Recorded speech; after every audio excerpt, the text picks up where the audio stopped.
If you are lucky enough to have a job in this economy, no doubt you are working very hard for your money. But is your money working hard for you? Interest rates are at an all-time low. The average savings account now paying a paltry 0.24%, not even 1/4%.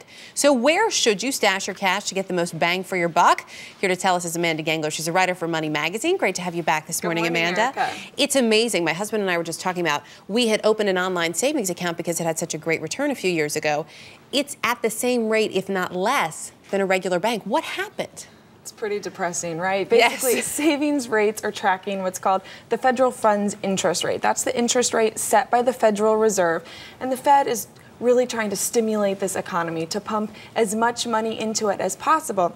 So it's actually lowered its interest rate, short-term interest rate, to pretty much nothing today. So savings rates have followed. And I'm guessing they're not going to go back up at all in the near future for that very reason. So you have some alternatives if you're not really getting a good return on your savings account of other places we could put our money to actually make a little money. Exactly. And one of the first things you say is look at different banks, regional banks and online banks. Why are these better than, say, the big national ones? You don't just want to settle for whatever the bank down the street is paying.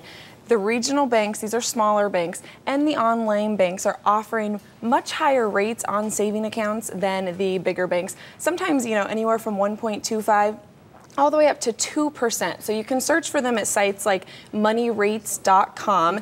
The one thing is you don't necessarily want to go for the bank that's paying the highest yield, because sometimes that can actually be a sign of weakness, that the bank needs more capital. Really? So bankrate.com, the website, actually has safety ratings. It's a 5-star system. And our rule at Money is to always use an institution that has at least 3 stars. Okay, 3 stars or more. I like that. I hadn't known about that. I'm going to go check it out. You also recommend credit unions, which I think we all hear about. But what exactly is a credit union, and how do you qualify for one?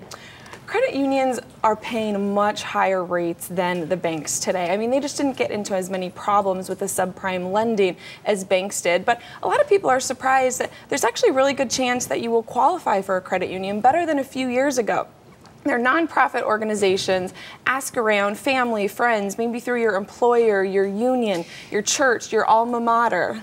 Some of them may have a credit union that you could join. But what's the benefit to, say, a credit union over a traditional bank? Why is it better? Because they're paying much higher rates today on your savings accounts, and you can also find loans there that are much cheaper as well. And as you mentioned, they're not for profit, which is good. You also recommend a high interest reward checking account. What exactly is that? These almost sound too good to be true. Believe it or not, you can actually get as much as 4% return at some of these places.